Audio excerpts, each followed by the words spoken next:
Hi everyone, it's Chenzo from Reality Art Pod, here to talk about The Traitors US Season 2, Episode 5, titled A Killer Move. Previously on The Traitors, there was a haunting funeral march leading to Ekin-su's death by poison. Larsa gathered the housewives, but it wasn't enough votes to protect her from being banished. We ended the episode with Phaedra being upset with Parvati for being uncool. Before I dive in, if you like the video, don't forget to subscribe and like. I do recaps every Thursday after the show. So we pick up where we left off. Phaedra is confronting Parvati and saying Parv pissed her off. Parvati sweetly and angelically apologizes to Phaedra, and Phaedra is willing to forgive Parvati and give her another chance. Dan stays quiet and wants to use this to his advantage. Parvati offers Phaedra to make the decision of who's going to get murdered.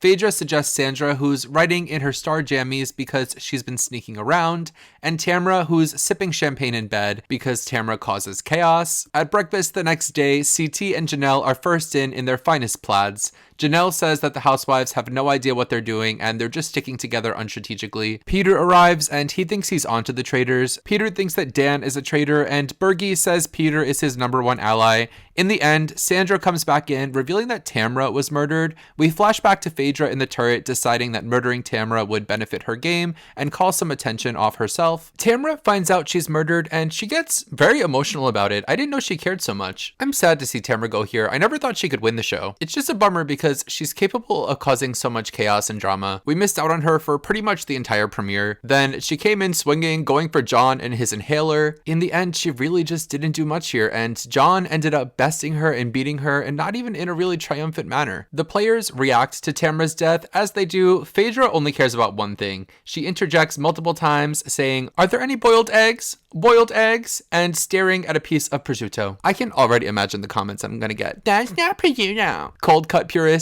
hate me. Alan enters with a feathered neck that matches his gorgeous coiffed hair. He announces that he has a gift for them and it's on the way, and he leaves. CT starts pressing Dan, really putting the heat on. The faithful, even Janelle, all seem to agree that Dan is a traitor, openly leaning in to talk about it and confer. As they roam the halls, Kevin starts campaigning that Janelle is a traitor. Dan is of course on board with this. Elsewhere, Janelle is running her grassroots campaign against Dan. She has a confessional where she has Dan's game completely pegged. She says, "Fool me once, shame on you. Fool me twice, shame on me." Out front, Alan tells them they'll be split into 2 groups of 6 for the challenge, inside and outside, and only the outside players can get a shield.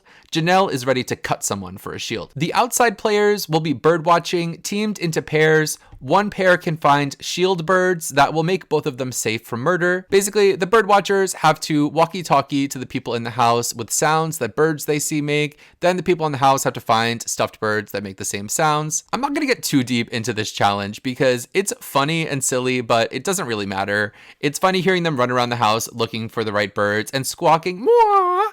And they're all being so silly, and Dan says, "Mwah!" Sounds like Janelle when she doesn't get a shield. Trishelle and Bergie find the shields. Peter is confident that everyone outside is faithful and schemes with Janelle that they should cause confusion and make everyone think that they have the shield. After the challenge, Alan congratulates them for winning money and asks them who won the shield. Janelle says they're keeping it to themselves.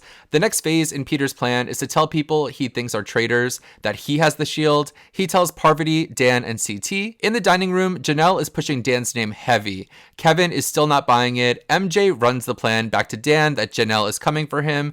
MJ says Janelle's behavior smells like shit. Dan runs all of this back to Parvati and they agree to take out Janelle. Alan tells us that a player is arriving late. We get to see her getting an invitation to be the secret player. Enter Kate Chastain, star of season 1, getting a letter that she's a faithful. She's disappointed. She wants to be a traitor. I've never seen Below Deck, but I'm a Kate stan from The Traitors. The players head to the round table. Dan is ready for battle, saying he has a few tricks up his sleeve. Alan enters. Now he's in a full feathered shirt.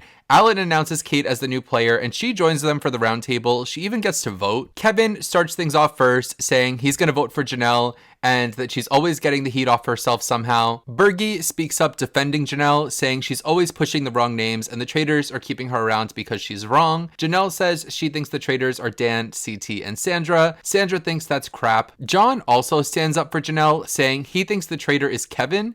Kate starts whispering about Kevin, and Kevin asks her to pay attention. She says, "We get it. You think Janelle's a traitor. Got it." Peter speaks up, saying he thinks Dan is a traitor, and then Dan and Janelle have an exchange where she says Dan acts like a traitor by doing nothing. Janelle presses Dan for a name who he thinks is a traitor, and he says Janelle and gives a very passionate speech. The time for talk is over. Here are the votes for or by the traitors. Phaedra votes for Janelle. The voting is interrupted by Sandra and Janelle fighting and telling each other to fuck off. Peter votes for Dan. John votes for Dan. Janelle votes for Dan. Parvati votes for Janelle. Trishelle for Dan. Dan votes for Janelle. Bergie votes for Dan, but Janelle ends up getting the majority of votes. Ultimately, Janelle gets got by Dan again. Poor Janelle can't catch a break. As fans, we love Janelle, but I'm not going to act surprised that she was eliminated here because I've come to terms with the fact that she is a terrible player. She's just too powerful of a personality to fade into the background, especially the way that you need to on the Traitors. I feel like anytime I've watched her play anything, she makes more bad decisions than good decisions. In this case, the faithfuls were gonna vote for Dan. Peter was gonna say Dan's name. She went way too hard campaigning for something that was probably gonna happen anyways. After Janelle tackled Ekin-su for the shield, people on Twitter were saying Janelle for the challenge, that other people were saying she's too old for the challenge. To those people, y'all are ageist. I would like to see Janelle on a show like the Challenge USA, get her into eliminations, or some kind of challenge heavy show where she can just wrestle people. There's just something about the fact that Janelle would have killed someone for a shield that really tickles me. So Janelle is pissed. She says, "I'm a faithful, you idiots." Trishelle is really emotional and crying. Dan tells us that the round table was harder than winning Big Brother and doing his funeral. I don't believe that. I've also noticed that Dan goes into every round table saying he has a plan and then takes extreme credit for the entire round table. Around the house, Kate is sharp. She doesn't accept a wine from Parvati and announces, "Pour your own cup. You've got to be safe." Peter tells John and Kevin about how he lied to Dan, Parvati, and CT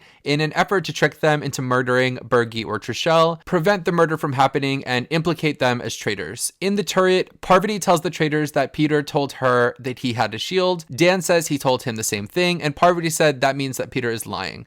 Dan is confident that they should murder Bergie. Phaedra's not down. She doesn't want them to murder Bergie-licious. So that's where we leave off. I think they're going to try to murder Bergie and fail because he has the shield. Janelle getting banished is definitely going to point all the faithfuls on Dan's trail. I think if Dan can win this season, it would be his most impressive victory by far. I just really can't see that happening, and I worry that he's going down and he's just going to take Parvati down with him. But that's all I have to say this week. Let me know in the comments, what do you think is going to happen next week on the Traitors? If you liked the video, consider subscribing. Also, I put my playlist in the subject so you can watch the rest of my Traitors recaps. Until next time, have a nice weekend. Bye.